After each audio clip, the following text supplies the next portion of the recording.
따라하겠습니다. 예루살렘에 거주하기를 자원하는 모든 자를 위하여.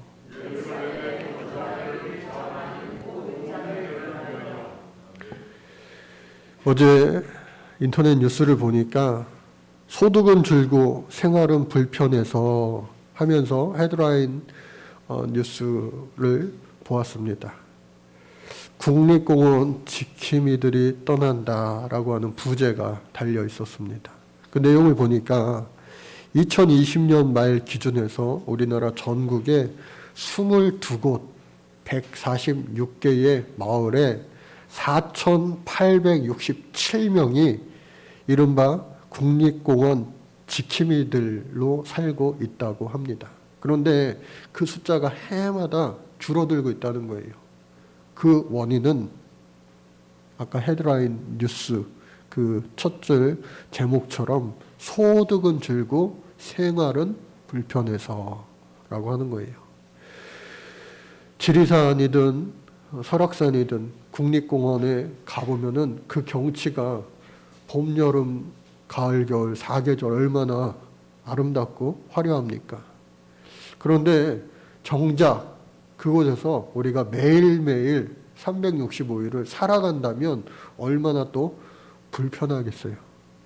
잠시 잠깐 우리가 가서 여행으로 갔다 오는 것은 좋지만 살아봐.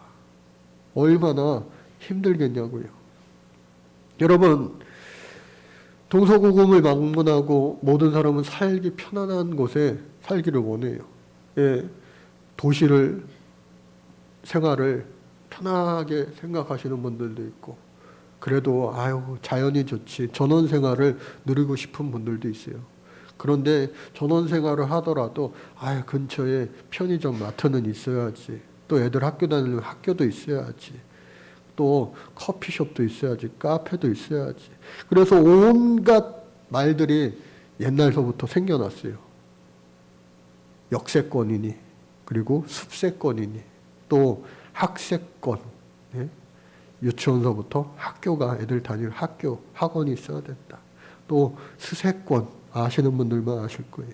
또 마세권, 몰세권 등등 많은 것들이 있어요. 그런데 교세권이라고 하는 것도 있어요. 뭐예요? 교회를 가까이 다닐 수 있는 교회 근처 집. 우리 교회 제가 목회하면서도 그런 것을 가치에 두고 우선순위로 두고 집을 이사하시는 분들을 이렇게 많이 보게 됩니다. 얼마나 은혜가 되는지 몰라요. 그리고 또 하나님을 향한 그 마음을 하나님은요 기뻐 받아주시고 헤아려 주시는 줄로 믿습니다. 오늘 본문 말씀이요 그 내용이에요. 예루살렘으로 돌아온 하나님의 그 귀한 자들이, 백성들이 무너진 하나님의 성전을 다시 만들고, 또 150년 동안 아무도 하지 못했던 그 성벽을 다시 재건하는 일을 단 52일 만에 이 느헤미야가 그 일을 감당해냈어요. 수문학 광장에 모여서 이게 무슨 일이냐 하면서 백성들이 말씀을 읽고 회개하고 눈물 흘리고 지금은 축제야 하면서 우리를 여기까지 인도하신, 보호하신, 이끌어주신 하나님 앞에 장막절을 1000년 만에 정말로 성대하게 다 지키고 하면서 모든 절기와 행사를 은혜 가운데 잘 마치고 이제는 돌아갈 시간이 되었어요. 여러분, 모든 처음도 중요하지만요, 모든 일에는 끝도 중요합니다. 여러분, 마무리도 잘 할 수 있기를 주의 이름으로 축복합니다. 교회에서 이렇게 일하다 보면요, 끝나면은 다 가요, 그냥. 그런데 마무리 하려고 남는 사람들이 있어요. 마무리 하려고. 예? 뒷 정리하려고. 그 얼마나 소중한 또 일인지 모릅니다. 처음 준비하는 사람들도 있고요. 또 그 행사 가운데, 성회 가운데 열심히 참여하는 자들도 있어요. 그러나 다 끝나고 나서 마무리하는 것도 얼마나 우리가 중요한 일인지 몰라요. 그런데 이제 모든 절기 행사가 다 끝나고 이제 마무리를 하고 다 각기 성읍으로 돌아가는 때가 되었어요. 근데 느헤미야가 이렇게 가만히 생각해 보니까 이 성벽 둘레가 약 4km 정도 돼요. 결코 작은 곳이 아니에요. 스룹바벨 그 성전, 솔로몬의 성전에 비해 그리고 그 성에 비해는 많이 작아졌다 하더라도 그 성전과 그 성 안에 사람들이요 너무 적은 거예요. 이렇게 아름답고 튼튼하게 성벽을 지어서 기뻐 감사하지만 여기에 정작 거주하는 사람이 없고 지키는 사람이 없으면은 침략자들이 곧 쳐들어와서 언제 그랬냐는 듯이 여기를 쑥대밭으로 만들고 말면은 이 무슨 소용이 있겠어요. 성벽을 아무리 높게 잘 지어놔도요 성벽을 지키는 파수꾼이 없다면 아무 소용이 없는 거예요. 금방 무너지고 마는 거예요. 교회도 마찬가지 아니겠어요? 아무리 화려하고 좋은 시설의 그 규모의 교회를 만들어 놓는다 하더라도 그 안에 성령이 함께하지 않으신다면 아무 소용이 없는 거예요. 여러분들 가정도 마찬가지고요. 우리 교회도 마찬가지고요. 하나님이 그 안에 거룩한 성령이 그 안에 함께하여 하지만 그때에 우리가 이 땅에서 미리 맛보는 그곳이 천국이 되는 줄로 믿습니다. 그래서요 이 예루살렘 성 안에 사람들이 적어도 느헤미야가 이렇게 보니까 지금 이스라엘 백성의 인구의 10분의 1 정도는 여기서 먹고 살고 거주를 해야 되겠다라고 하는 결론이 난 거예요. 그래서 지금 이스라엘 백성들이 절기를 뜨겁게 지키고 눈물 뿌려 콧물 뿌려 회개하고 막 성령 충만한 그 상태에서 얘기를 하는 거예요. 10분의 1 정도는 우리가 여기 있어야 된다. 그래야지 이 성을 우리가 지킬 수가 있다. 여러분 비록 식민지 시대를 산다 할지라도 지금 이 유다 땅에 이스라엘 땅의 수도 아니겠어요? 예루살렘 성이 그 나라의 얼굴이잖아요. 그러니까 그것을 잘 지켜야 되겠다. 보호해야 되겠다 해서 10분의 1을 어떤 방법으로 뽑느냐? 제비 뽑았어요. 그리고 제비 뽑기 전에 먼저 각 가문별로 대표자들은 미리 또 살게 했습니다. 그래서 10분의 1이 제비로 이제 뽑히게 됩니다. 성경 말씀에 보니까 잠언 16장 33절에는요. 이스라엘 백성들은 사람이 제비는 뽑으나 이를 작정하기는 여호와께 있다 라는 말씀처럼 하나님이 제비를 통하여서 많이 일하셨어요. 이것은 신약 시대까지 이어집니다. 그래서 그 뽑힌 자들을 통하여서 하나님께서는 하나님의 일을 감당하게 하시는데 그 백성의 지도자들로부터 또 이 성 안에 성전이 있잖아요. 그 성전에서 하나님 앞에 예배하는 그 제사장들과 예배를 돕는 모든 레위인들 뿐만 아니라 이 성벽을 이제 지키는 자들, 용사들을 비롯하여 많은 수고할 사람들, 일할 사람들 뿐만 아니라 그들의 가족들까지도 다 전부 다 그곳에서 살게 했다라고 하는 거예요. 여러분, 예루살렘 성이라고 하는 거 우리가 이상적으로 늘 그 로망이 있기 때문에 언제 우리가 성지순례 가보나 그런 마음까지도 있고, 야, 그 거룩한 성, 거기서는 그냥 이 기도만 하려고만 해도 다 응답될 것만 같은 그런 느낌이 있는데, 사실 실상은 그곳에는요 풀 한 폭이 자라나지 않는 황폐해진 땅이 바로 그 땅이었다라고 하는 거예요. 그림을 한번 우리가 보면은요, 느헤미야 시대의 이 예루살렘의 모습입니다. 성전이 완성이 되었고, 그리고 이렇게 성벽이 이렇게 그 주위를 따라서 있어요. 성 안에 이렇게 마을이 있습니다. 그리고 그 외곽 지역에도 이렇게 사람들이 있어요. 그리고 10개의 문이 있고 4km에 걸쳐서 저와 같이 튼튼한 성벽이 완성되었는데 정작 저 안에 사는 사람들은요, 북쪽으로는 산악지대, 또 동쪽, 서쪽, 남쪽 전부 다 골짜기 막 열심히 올라와야 돼요. 등산해야 돼요. 여러분 남한산성 수화장대를 가보신 분 아실 거예요. 얼마나 1시간, 1시간 반 동안 올라야지만 그곳에 평지가 나옵니다. 여기도 마찬가지예요. 열심히 올라가야지만 저 평지가 나오는 거예요. 저곳에서 살려고 하니까 먹고 살 방법이 별로 없는 거예요. 나머지 백성들 10분의 9가 그들을 도와주지 않는다면 이들은 저곳에서 감히 살아갈 수가 없는 거예요. 그러니까 저기 10분의 1의 제비 뽑힌 택함 받은 사람들이 택함 받아서 기쁘고 감사하다, 그러한 마음도 없지 않아 있었겠지만 현실에 있어서는 어떻게 여기에 살 수 있을까? 1년에 몇 번씩 절기를 지키기 위하여 하나님 앞에 예배하러 여기에 오는 것은 낭만이고 추억인데 여기서 매일을 살아가야 되니까 애는 어떻게 키우고 이거 뭐 먹고 살고 어떻게 해야 되나 싶은 현실적인 마음이 컸을 수도 있어요. 그러나 오늘 말씀의 제목처럼 예루살렘에 거주하기를 자원하는 모든 자를 위하여, 여러분 우리가 하나님을 택한 것이 아니라 하나님이여 저와 여러분들을 먼저 택하여 주시고 우리가 믿음으로 아멘으로 순종하여서 오늘 이 자리에 있는 줄로 믿습니다. 많고 많은 사람들 가운데 우리가 무엇이간데 하나님이 먼저 저와 여러분들을 너는 내 딸이야, 너는 내 아들이야 택하여 주셨다고 하는 놀라운 사랑의 은혜를 우리는 입은 자들이에요. 그 은혜 아니면은 우리가 결코 이 자리에 있을 수가 없는 거예요. 또 하나 놀라운 것은 뭐냐? 하나님 앞에 우리가 기쁜 마음으로 순종하는 마음으로 아멘했다고 하는 거예요.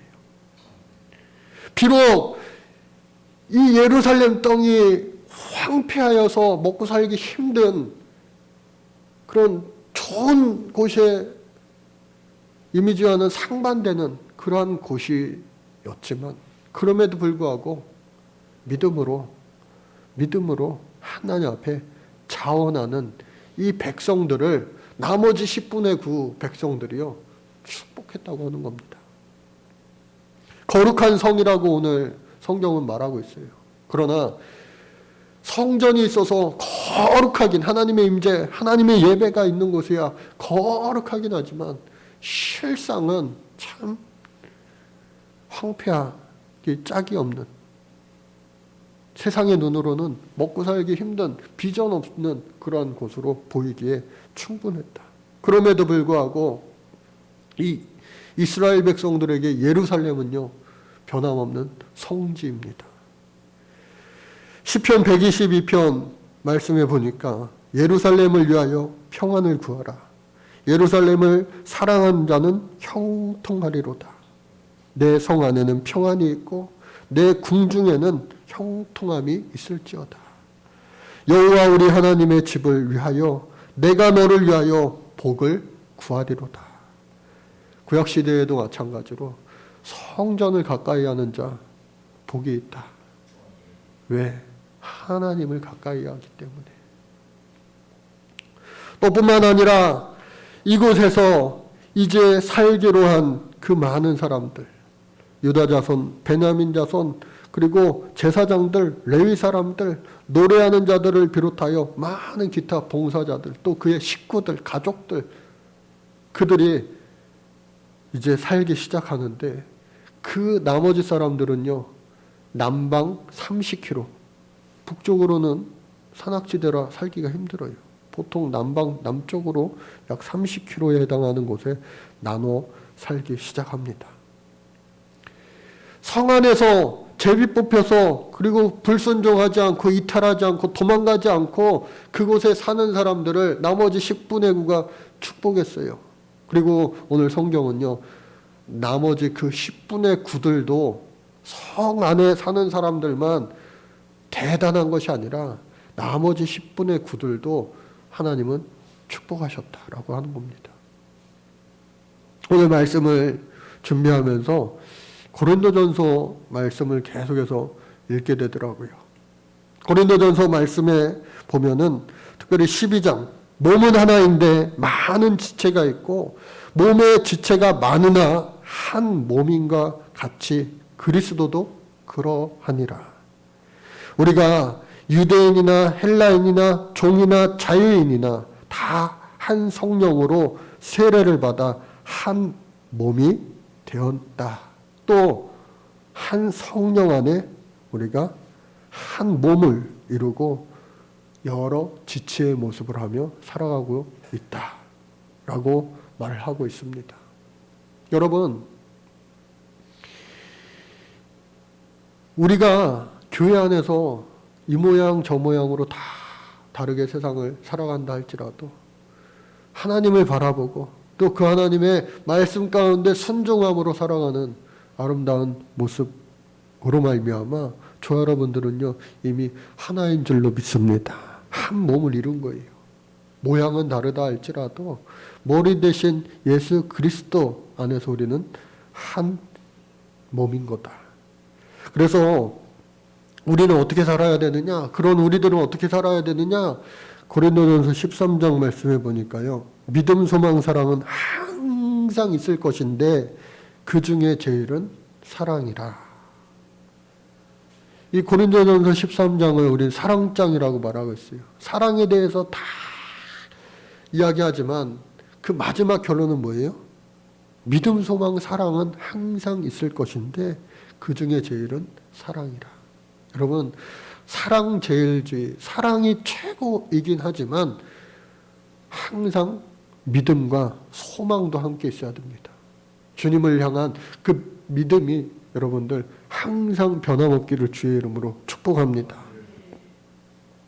좋고 행복하고 편안할 때 믿음 있는 것은 누가 못하겠어요. 감사하는 것은. 그러나 어렵고 힘든 때를 지날 때 그럼에도 불구하고 하나님 앞에 믿음으로 감사할 수 있는 것, 이것이 바로 고난의 뒤에 있을 하나님의 놀라운 은총과 축복을 바라볼 수 있는 성숙한 믿음이 되는 겁니다. 반쪽짜리 신앙이 아니라 그럼에도 불구하고 하나님 앞에 미리 감사할 수 있는 온전한 신앙인이 저 여러분들 모두가 될 수 있기를 바랍니다. 그래서요, 어려운 가운데서도 소망을 바라보는 거예요. 평안한 가운데 소망을 바라보는 것, 그건 누가 못해요. 세상 사람들도 다 하는 소망 아니겠어요? 믿음이 참 갖기 힘든 시대에, 소망을 갖기 힘든 시대에, 사랑을 하기 힘든 시대에, 그럼에도 불구하고 우리 예수님처럼 믿음과 소망과 사랑을 항상 가지고 있다는 것, 이것이 바로 하나님의 성숙한 하나님의 백성들의 모습이 될 수 있다라고 하는 겁니다. 그래서 고린도전서 15장 58절 말씀에는요, 모든 그 고린도 교회의 그 상황들, 유대인, 헬라인이 섞여 있습니다. 또 노예들도 많은 교회예요. 그리고 또 신분이 높은 사람들도 많은 교회예요. 참 이게 많이 믹스가 돼, 혼합이 된 그런 교회예요. 왜? 항구 도시이기 때문에 그럴 수밖에 없죠. 그런 그곳에 내 사랑하는 형제들아, 견실하며 흔들리지 말고 항상 주의 일에 더욱 힘쓰는 자들이 되라. 이는 너의 수고가 주 안에서 결코 헛되지 않은 줄 알미라. 오늘을 살아가는 저와 여러분도 하나님 주신 귀한 사명을 위하여 교회에서뿐만 아니라 가정에서, 여러분들 직장에서, 회사에서, 우리가 받는 모든 곳에서 주의 영광과 또 주의 주신 사명을 위하여 열심히 땀 흘리며 수고할 때, 비록 울며 씨를 뿌리는 한이 있다 할지라도 아름다운 열매를 거두는 복된 주인공이 바로 저와 여러분들 믿음 안에서 시작되는 줄로 믿습니다. 부활이 없다면요, 믿는 자들이 가장 불쌍하다고 사도 바울은 이야기하고 있어요. 저와 여러분들이요, 가장 불쌍한 존재다. 그러나 우리는요, 부활을 믿는 자들이에요. 기독교는요, 부활의 종교입니다. 십자가가 없다면 부활도 없어요. 죽음이 없다면 부활도 없는 거예요. 고난이 없다면 영광도 없는 겁니다. 특별히 메멘토 모리라고 하는 말이 있어요. 이어령 교수님이 하늘나라 가시기 바로 직전에 쓴 책이 발간이 되었는데, 그 책을 보면은 먼저 그 메멘토 모리라고 하는 뜻 자체가 어디서 기원이 되었느냐, 로마 시대 때에 전쟁터에 나갔다가 전쟁을 승리로 이끌고 돌아오는 그 병사들과 또 그 병사들을 이끈 장군, 개선 장군을 맞이할 때 개선문을 통과하면 많은 사람들이요, 막 꽃도 뿌리고 막 난리가 나요.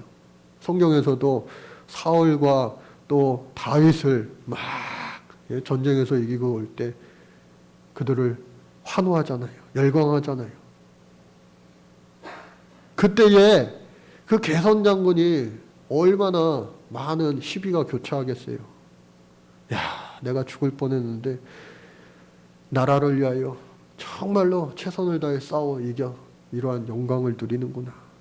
또 병사들도 얼마나 그런 사기가 충만해 있겠어요. 가족들을 위하여 내가 싸웠다. 조국을 위해서 내가 싸웠다. 형제 자매들을 위하여 내가 싸웠다. 목숨 바쳐 싸웠는데 우리가 이기고 돌아왔다. 그런데 그 맨 행렬 뒤에 노예들이 그 행렬이 끝나기까지 외치는 말이 바로 메멘토 모리라고 하는 거예요. 그 뜻은 너도 곧 죽어. 너도 곧 죽어. 너의 죽음을 잊지 마. 그러한 뜻이라고 하는 거예요. 즉 아무리 힘들고 어려운 그 사선의 위기를 이기고 승리를 맛보았다 할지라도, 그 사람이 전쟁터에서는 살아남았다 할지라도 언젠가 그도 죽을 수밖에 없다라고 하는 겁니다. 이어령 교수님이 이 책에 보면은 알렉산더 대왕의 이야기도 나옵니다. 전쟁을 했다 하면 무조건 이겼던 그 백전백승의 알렉산더 대왕, 그가 자신의 신하와 이렇게 씨름을 했다고 그래요. 근데 그 신하와 씨름을 하는데 그 신하에게 졌어요.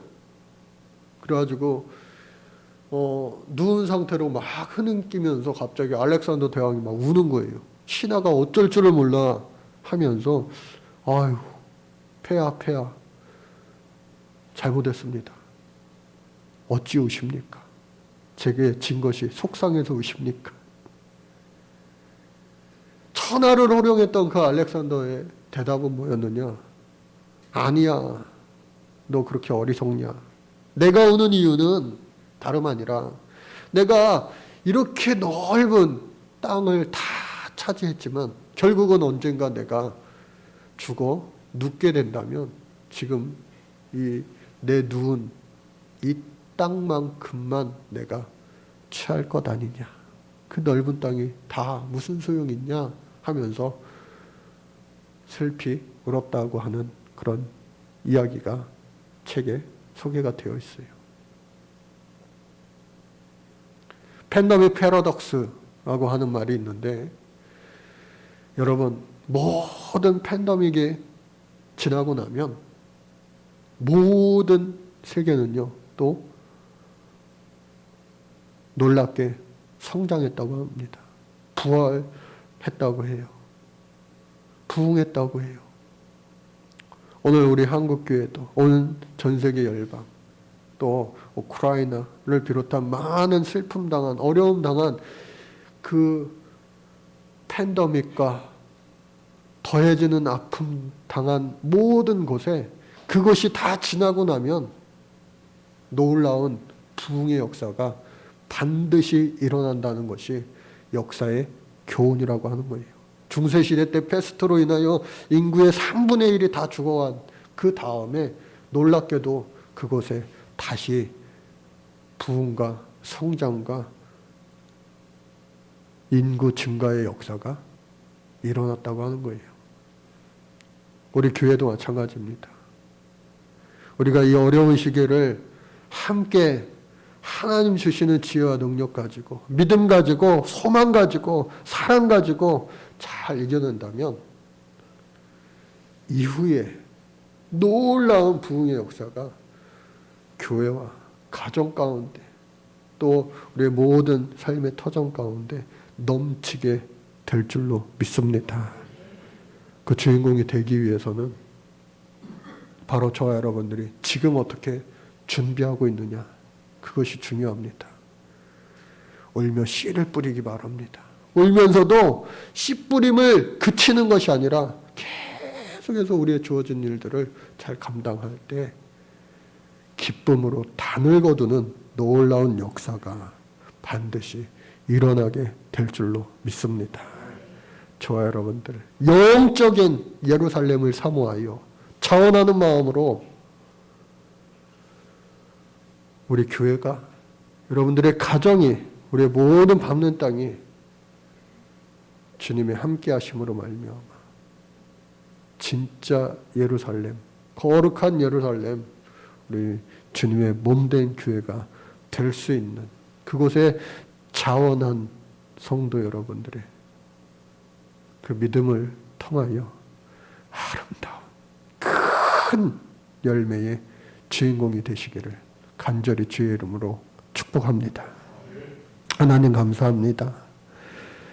저희들이 이 땅 살아갈 때 거룩한 성 예루살렘을 항상 바라보게 하시고 우리의 현실 가운데 우리 주님의 몸된 교회를 더욱더 가까이 하며 사랑하며 아름답게 맡겨진 일들을 잘 감당하여 모하는 날 주님 앞에 섰을 때에 잘했다, 착하고 충성된 종아 칭찬받는 주인공일 뿐만 아니라 이 땅 가운데서도 아름다운 열매를 기쁨으로 단을 거두는 주인공 될 수 있는 우리들 되게 도와 주옵소서.